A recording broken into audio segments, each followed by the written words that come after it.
Okay, we've talked about some of the basic building blocks for a processor. We've looked at a processor overall, about control signals. What we need to do is be able to encode what those control signals should be, which will tell the processor what to do. So if you go back here, we want to be able to, from this picture, whatever instruction we've put into this machine will dictate what control lines are activated and activate the ALU. Are we adding two numbers? Are we putting them back to the register file? Or are we writing to data memory? Are we reading from data memory? So forth and so on. So we want these instructions to encode the control lines down here. All right? That's what we need to come up with. And we need to figure out how we want to encode that inside of our processor. Okay, now MIPS is a little weird here, but first off, your instructions are 32 bits long. And what's nice about MIPS is that's it. x86, you have 1-bit instructions, 2-bit, 3-bit, 4-bit, 5-bit, all the way up to 17-bit instructions, which gets really confusing. In MIPS, they are all, 1 byte, 2 bytes, 3 bytes, et cetera, et cetera. Here, they're always 4 bytes, no matter what. So 32-bit instruction, 4 bytes. For an R type, which is what you would do when you do an AND or a NOR, a NAND, so forth and so on, these bits up here are going to be 0. RS is going to tell you the first source, and RT is usually target, but RD is where it's being written to. And then SA is ignored, and function tells you what it is. So in other words, if you had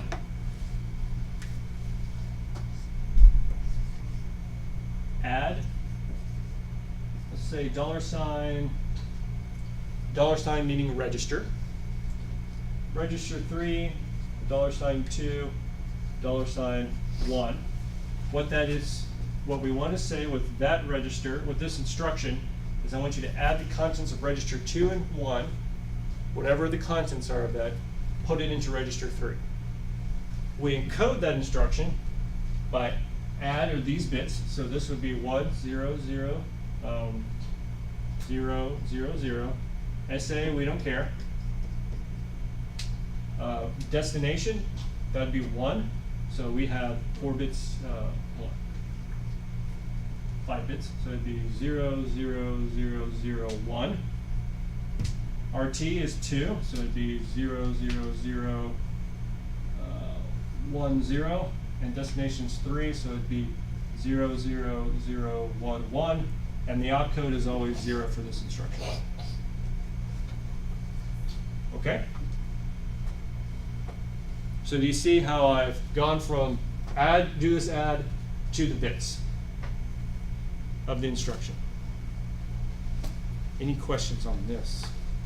This is an important step. Okay. Add was the function was 1,000.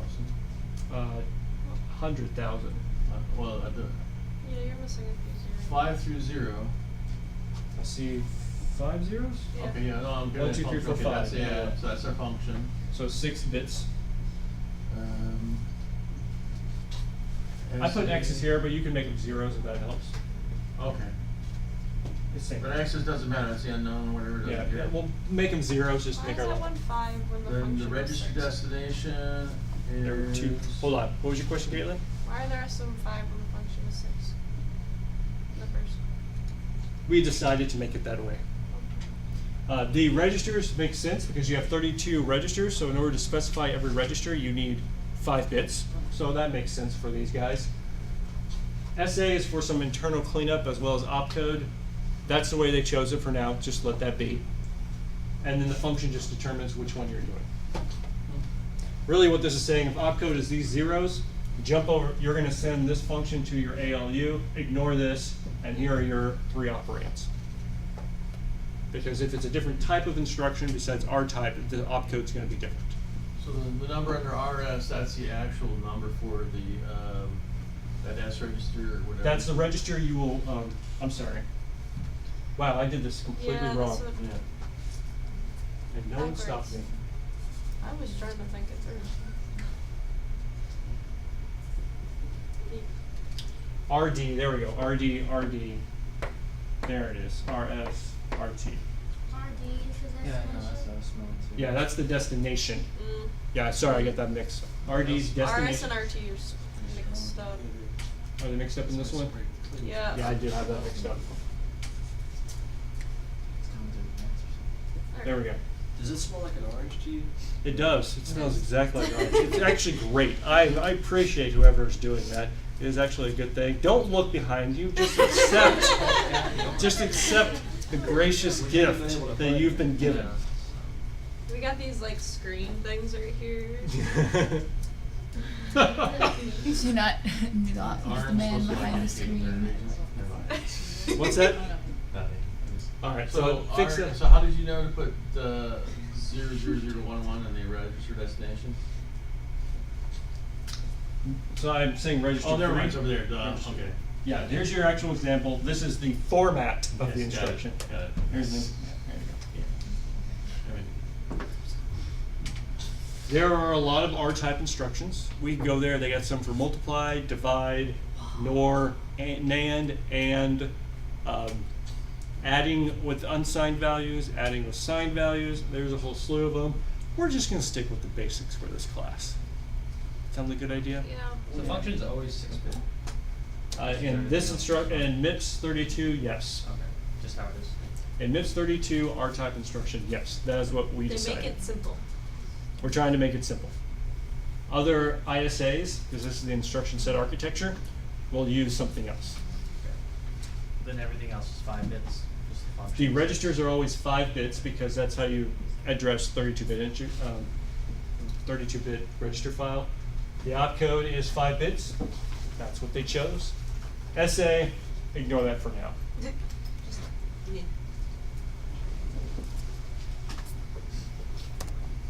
All right, any other questions? So R-type is because it's a register type instruction. I-type is because it's an immediate type instruction.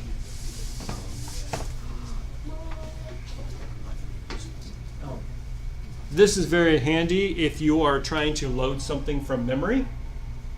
So let's see. See if I can get this one right. So load word from, actually you're loading, so you're going to load it from this address to RT. So let's say you want to load a word into register 3 from, you want it to be 100 bytes off of where register 2 is. All right, hold on. What is this doing? it's like a function call and then writing to a variable, almost. So it's going out to memory. Yeah. Remember how we had memory, we could read from the memory? Right, so it's going to read from memory some address. I mean, it's going to be given an address. It needs to read from that address, and it's going to put it into register 3. Okay. All right. How is this address computed? Well, it's 100 plus whatever in R2. So it's really register 2 plus 100. I'll say mem sub, and then we'll have $3 equals. Does that make more sense what it's doing? Yeah, it's just like a $3, go to memory, register 2 plus 100. Okay? Make a little more sense. So is it the address of register 2? The value in register 2. Value. So if it was holding 32, it would go 132 of memory. Whatever's at that location memory, store that in register 3. So how do we encode this? Let's see. First thing is RT. Here we go, register 3. So let's go put that up there. Perfect. The immediate, which is 100. Let's see. So we got 64, and then 32 is 96. You have 4 left. 32, 16, 8, 4, 0, 0.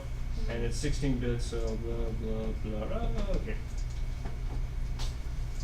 100 in bits, in base 2. RS, so that is .2, so we're going to go. And then your opcode, now notice that the opcode does change. So for load word, it's 0, 1, 3 zeros, 1, 1. Okay? Do you see how you can do a store word? Branch if equal. We'll get to that, but that tells you how to do control. Any questions about I-type? All right, last one, J-type. Hey, look, they're getting simpler. Hey.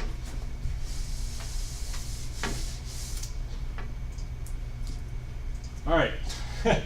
Well, you go 0, 0, 0, 0, 1, 0.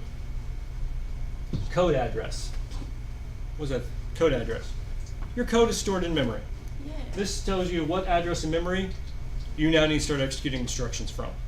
So if you need to jump up to code number at slot 100, you would then put, well, 100 over here. So what, I forgot what that was. Let's say 8. 8, 4. Notice you get 26 bits, so you can actually address a lot with this. Okay. What does the J stand for? Jump type. Yeah. How do you figure out the offset?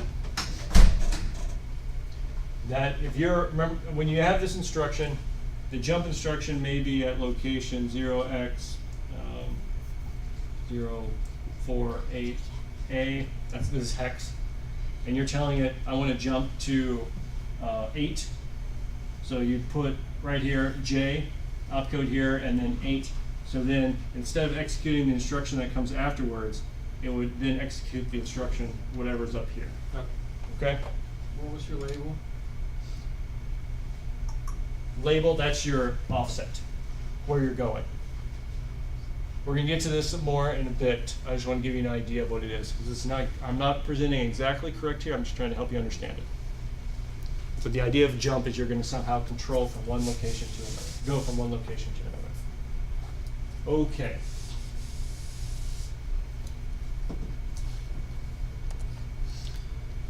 All right. How are we doing this? Okay.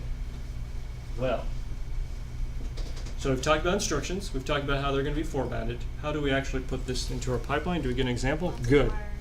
So let me stop the